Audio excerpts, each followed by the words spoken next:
आजमगढ़ के सांसद धर्मेंद्र यादव कई माह बाद जिले में पहुंचे, जहां सांसद ने भाजपा को हर मोर्चे पर फेल होना बताया है। वहां मौजूदा सरकार की कमियों को फेरिस्त बहुत लंबी रही है और भाजपा पर हमले में धर्मेंद्र ने बताया कि कुंभ में कोई भी व्यवस्था नहीं है। अभी तक मृतकों और लापता लोगों का सही आंकड़ा सरकार नहीं दे पाई।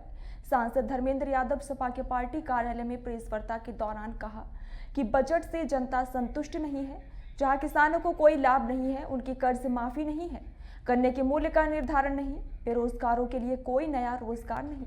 उत्तर प्रदेश का जनमानस त्राही त्राही कर रहा है। कुंभ का प्रचार सरकार द्वारा किया गया, डिजिटल कुंभ बताया गया, एआई कैमरे से लोगों की पहचान की बात कही गई, लेकिन मौनी अमावस्या के समय जैसी घटना कभी नहीं घटी। स्नान का आंकड़ा तो आ रहा है, लेकिन मौत का आंकड़ा नहीं आ रहा। खोखली हो रखी है, लगातार देश के ऊपर कर्ज बढ़ता चला जा रहा है। आप सोचिए कि 1,95,96,000 करोड़ तक कर्ज हो चुका है देश के ऊपर, जबकि इनकी सरकार बनी थी तब केवल 55 लाख करोड़ था, 55 लाख करोड़ था, और आज 1,95,96,000 तक हो चुका है कर्ज इनके ऊपर, पूरे देश के ऊपर। कर्ज की हालत यह है, डॉलर के मुकाबले में रुपए की वैल्यू जब उस समय बढ़ रही थी यूपी के समय पर, तो बीजेपी के लोग तरह तरह की बातें कर रहे थे। उस समय के माननीय प्रधानमंत्री जी का भी अपमान कर रहे थे। आज सोचो हमारा देश का रुपए कहां पे खड़ा है डॉलर के मुकाबले पर, अब तक की सबसे बुरी स्थिति में खड़ा है। उस समय भाजपा के लोग, स्वयं प्रधानमंत्री जी कहते थे कि केवल रुपए की वैल्यू नहीं गिर रही बल्कि देश की साख गिर रही है। तो आज माननीय प्रधानमंत्री और बीजेपी के लोग बताएं कि देश की साख कहां पर खड़ी है।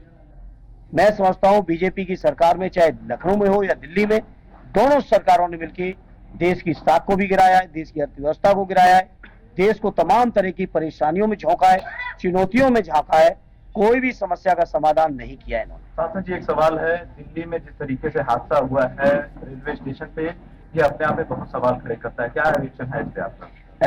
बहुत दुर्भाग्यपूर्ण है और मैं समझता हूं कठोरतम कार्रवाई होनी चाहिए। जो लोग भी दोषी हैं इस तरह के नहीं होने चाहिए, इसी तरह के हादसे को कोई भी स्थान नहीं होना चाहिए।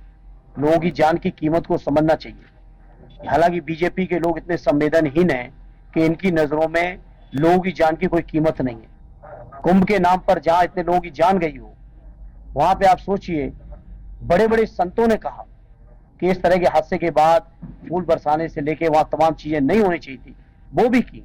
तो ये बीजेपी के लोग संवेदनहीन लोग हैं। अच्छा, जिस तरीके से दुष्प्रचार किया गया है कि 144 साल के बाद ये कुंभ आया है, इस तरीके की भी बातें सामने आ रही है। लालू प्रसाद यादव का भी अभी बयान आया है जिसमें उन्होंने बताया कि ये सब बेकार की चीजें हैं, इसको लेकर।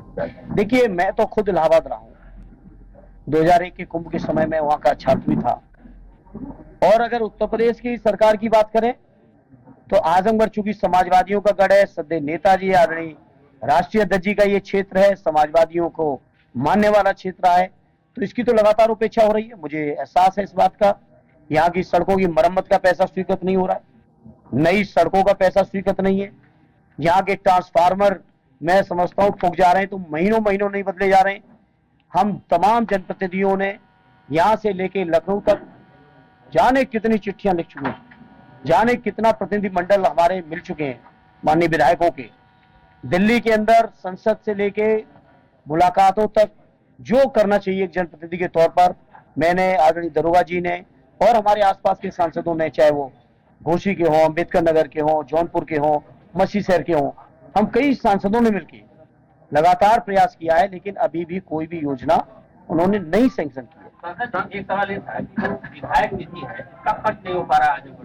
नहीं, वो लापरवाही कर रहे होंगे अधिकारी।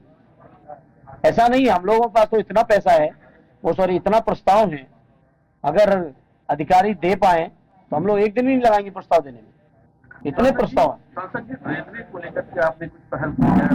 मैं, देखिए, आज आजमगढ़ के मीडिया के प्रतिनिधि साथियों में आपके बीच कहूंगा, यद्यपि भारतीय जनता पार्टी की सरकार है, हम बहुत उम्मीद नहीं लगाए, लेकिन आजमगढ़ के लोगों ने जिस भरोसे के साथ समाजवादियों का साथ दिया है, मैं आजमगढ़ वासियों को भरोसा दिलाता हूं।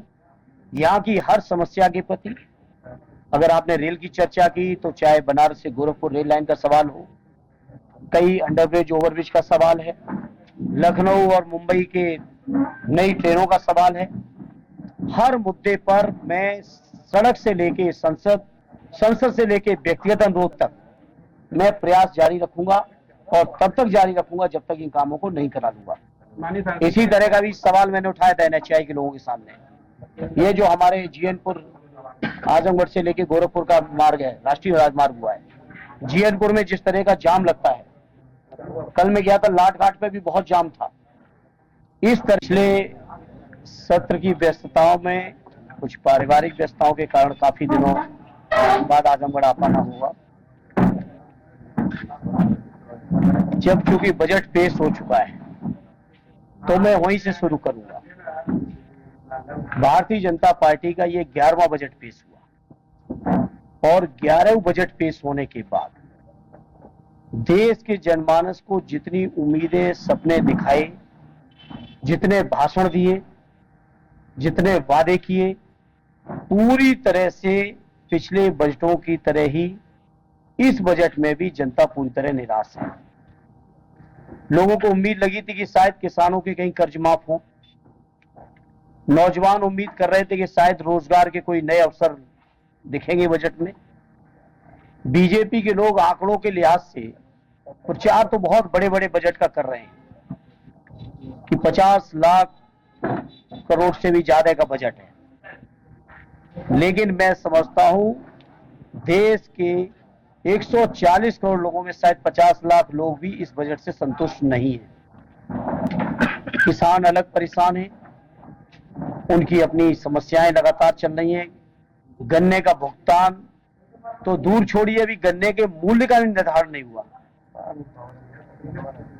यूरिया खाद भी मुख्यमंत्री जी दिखा रहे हैं कितने करोड़ लोग, तो इतने फर्जी बिल बन के आ रहे हैं चाहिए। और ये बीजेपी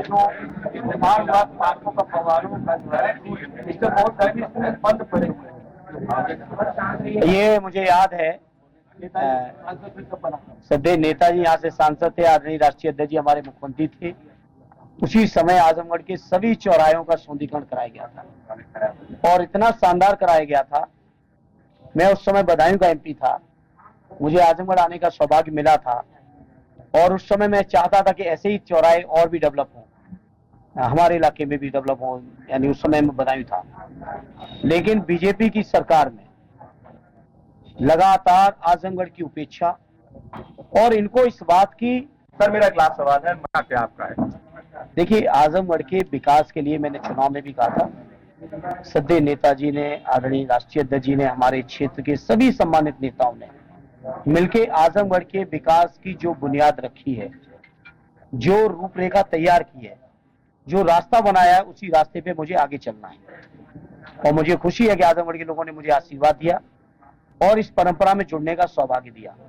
और मैं आज आपको विश्वास दिलाता हूं, जिस भी लायक रहेंगे, विपक्ष में रहेंगे तो विपक्ष के तौर पर, सरकार में आएंगे तो सरकार के हिसाब से आजमगढ़ के लोगों की तरक्की, खुशहाली के लिए दिन रात तत्पर रहेंगे। ये मेरा वादा था, चुनाव में भी वादा था, चुनाव के बाद भी आप सब लोग 6-7 महीने से देख रहे हैं और जब तक देखना चाहेंगे तब तक आपको देखने में एक ही बात महसूस होगी कि हम लोग आजमगढ़ के विकास के लिए तत्पर हैं। सर एक लास्ट सवाल मैं पूछ लूं, आप लोग रेडियो का वीडियो आप लोगों का सब लोगों ने देखा है, उसके बाद प्राइम मिनिस्टर मोदी ने USA में प्रेस कॉन्फ्रेंस भी की है, वहां की भी तस्वीरें आपने देखी, तो वो दोनों तस्वीरों को देख करके क्या देखिए, तस्वीरें प्रधानमंत्री जी की दूसरे देशों में अच्छी आए, ये हम सब देशवासी चाहते हैं, कोई नहीं चाहेगा कि उसमें कोई, लेकिन सवाल ये कि वहां जाके प्रधानमंत्री जी को इस बातों को मजबूती से उठाना चाहिए,